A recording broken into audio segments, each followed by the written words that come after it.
Hello there everyone and welcome to another episode of the FIFA 21 Career Mode Save with Watford. Hope this finds you all very well. Today is going to be another post-com episode focusing on January.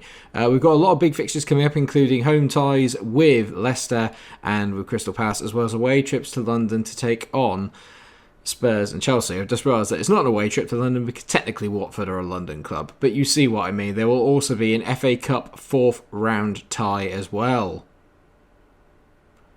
The table as it stands looks like this. We are 3 points behind Manchester United on the same amount of games played as we take on Leicester City to start with. Durame coming back in up front along with MikeRo Boadu, and this is the episode where the two of them really formed the MoBo partnership, as you will see. It was a pretty decent start, to be fair. 5 minutes in, we're moving the ball around nicely here. Durame on the ball, moving forward into the Leicester half. Spots a lovely run there from MikeRo, who takes one touch out of his feet, but doesn't finish it until Nicolas Pepe comes in to tap in the rebound. But a bit strange that MikeRo didn't finish the chance like he normally does. We just continued to press on in this game. Leicester continued to play the high line, and you know how dangerous that is against us. As Boadu goes through here, squares it for his teammate, for Durame. Durame! Durame! Expect that a lot in this episode. So that was 2-0 and everything is absolutely flying, and it wasn't long. By that I mean 30 seconds later, Durame robs the defender of the ball there and drills in his second in a space of a minute to make it 3-0 at Vicarage Road. Leicester completely shell-shocked, not learning from their mistakes, and it was to get even worse later on. But they did have a moment of joy here from Leicester as Ezequiel Palacios banged one into the back of the net, and I thought, could the comeback be on? Not to be. As you can tell here, we win the ball back in our own half. Moving forward here, Cunha, again, the high line being exposed. MikeRo Boadu is just too quick, gets away from his man, and he's not going to miss chances like that. He is on again for another 50-goal haul this season, potentially even getting up towards 60. The first half was just a bit carnage. It's 4-1 already, 38 minutes in. Yet again, Leicester do not learn from the high line. The defender dropping back. Durame for a hat-trick, and he gets his first one for the Hornets. Durame! Durame! Chanting all around the stadium. What a lad. What an absolute lad. That's 16 goals in the Premier League for him as well. Impressive. The first half still wasn't done. 5-1 and we weren't finished. This is my favourite goal of the day, to be fair. What a ball from Loftus-Cheek. What a finish from MikeRo Boadu that is. Look at the curve on that pass, and what a great first time half volley finish. It's the way he almost like softly caresses it, and it's just beautiful. He watches it over his shoulder. The only way it could have been better is if he hit it bang on the volley, but a lovely, lovely finish from MikeRo. And second half continued pretty much the same as the first, as Ruben Loftus-Cheek plays in MikeRo Boadu, who goes for his hat-trick. And of course he gets it. It's going to be 6-1 there. Actually, sorry, make it 7. Even I've lost count. Grealish came on for a little bit and did really well here as he sets up Nicolas Pepe for his second goal of the game. Lovely take here on his left foot and then bends it to that far corner. A finish we become so accustomed to.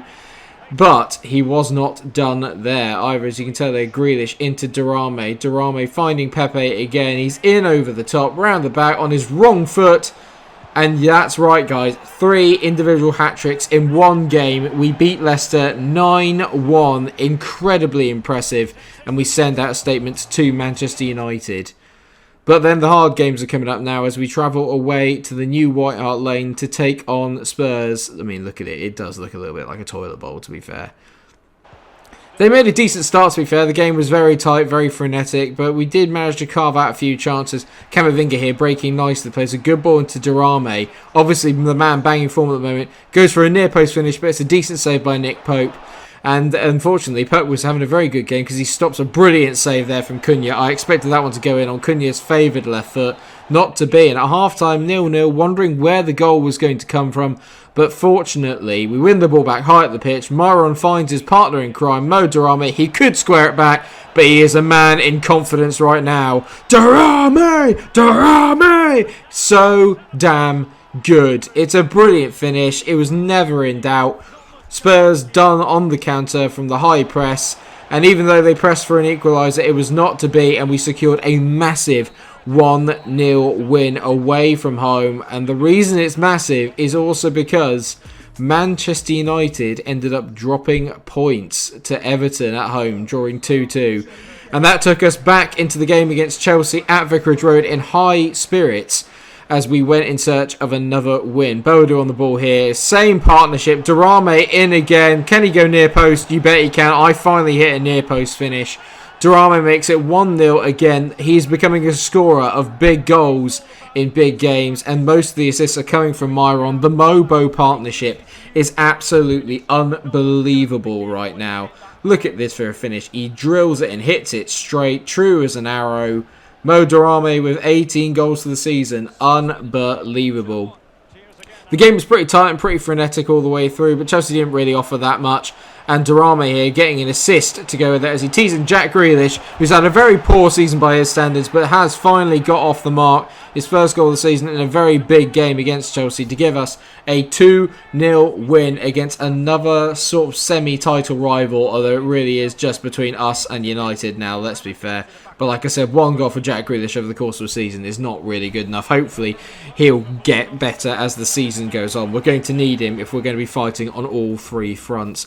The other thing was that United lost 4-1 to West Brom, which meant that we went top of the table before our FA Cup tie against Burnley away at Turf Moor, where we were, of course, playing the backup brigade. So a number of players came in, including Yao Pedro, Brill Donald and Bolo, Gravenberch, and, of course, Karamoko Dembele, who scored his first goal for the club in the last round.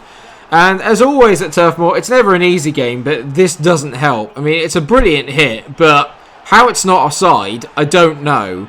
And also how Dean Henderson doesn't save it, I also don't know. It's just a ridiculous goal from them. And unfortunately, just before half-time as well, they made it too with a chap called Max Thompson, who looks like he could be potentially very good, scoring against us again. And it was only going to get worse in the second half. I brought on some of the bigger boys. Myron came on, so did Durame. But Max Thompson again going through on goal, leaving us 3-0 down and staring at a cup exit. But we did manage to get one back through Brill Donald teeing at Myron Boadu here. And I mean, obviously, when Myron's in, there is only one outcome. A 3-1, you think? Maybe, just maybe. I love how the ball just stays in midair there as well, just not even moving. And 78 minutes. Well, sorry, it says 78. That's when the move started. 80 minutes in. Karamoko Dembele, obviously, like I said, scored his first goal for the club. He loves the FA Cup because he got himself a second one for the club. And with 9 minutes to go, we bring it back to 3-2. We couldn't possibly, could we? From being 3-0 down at the start of the second half. No chance. Vega here mucks about on the ball, gives it away. Ryan Gravenberch first onto it. Gravenberch waiting. He knows. He releases the ball to Brill Donald. I don't know why they continue to play this last man tactic. And Brill Donald makes it 3-3 to complete an epic comeback at Turf Moor. We pressed for a fourth, but it was not to be. However, coming back from 3-0 down to get a replay, I'll take that every day of the week. And that has obviously been rearranged for next week. But a focus returns back to the Premier League, where we host Crystal Palace and looking to put down a marker now that we are back top of the table. And it didn't take us long to make that, as obviously only about 2 minutes in, Durame plays in Myron Boadu. The MoBo partnership again. Boadu makes it 1-0 within 2 minutes. Absolutely unbelievable. We are relentless. Having said that, Palace did fight back really well here. Ryan Brewster does a lovely little ball roll, bit of skill, and smashes one into the far corner to make it 1-1. But again, not to be denied, 19 minutes in, Nicolas Pepe into Durame. Durame tees it here to Vinicius Jr., but a lovely save by the goalkeeper, who was keeping them a little bit in it at this rate. Durame here, though, chips a lovely ball to Myron, who completely miskicks it, but even when he miskicks it, it turns out to be a pass. And there is Mateus Cunha on hand just to tap it in from 2 yards out. Brilliant poaching. Palace continued to press for a second, and as usual, that meant we caught one on the counter. This is possibly one of my favourite goals of the day here. Watch this from Vinicius Jr. The run's brilliant, but this ball is literally inch perfect on a play. Myron Boadu sort of studs it into the back of the net. A great finish to keep it 3-1, and in the second half, we really turned on the afterburners here as Loftus-Cheek played in Mateus Cunha. He could have gone for a second, but he's unselfish, wants to wrap the game up. It's yet another hat-trick for Myron Boadu. What a footballer this man is. And we still weren't done. Cunha again going in on goal. You can tell that he had a really, really good game. Lovely little just pull back there. Tease it to Durame. He gets another goal for the game, which meant that he scored in every single game that he played in this episode. Absolutely unbelievable from the young man. 5-1, and you'd think, we're probably done now. But no, Bukayo Saka goes all the way to the byline, plays a lovely ball back. Ruben Loftus-Cheek arrives late, to put a bit of gloss in it, make it 6-1, and you kind of get the impression that we are on an absolute roll at the moment, and it's going to take something special to stop us from notching up a second straight title, and maybe even winning the entire treble. Who knows?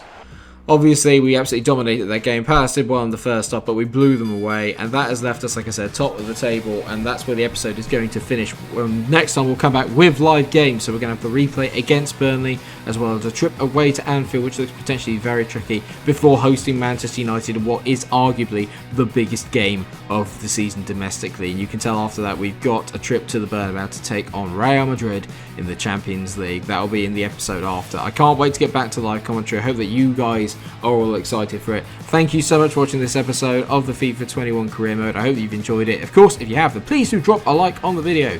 Share, subscribe. Like I said, we'll be back with live com next time. Things are about to get a bit tasty. You're not going to want to miss it. Stay cool.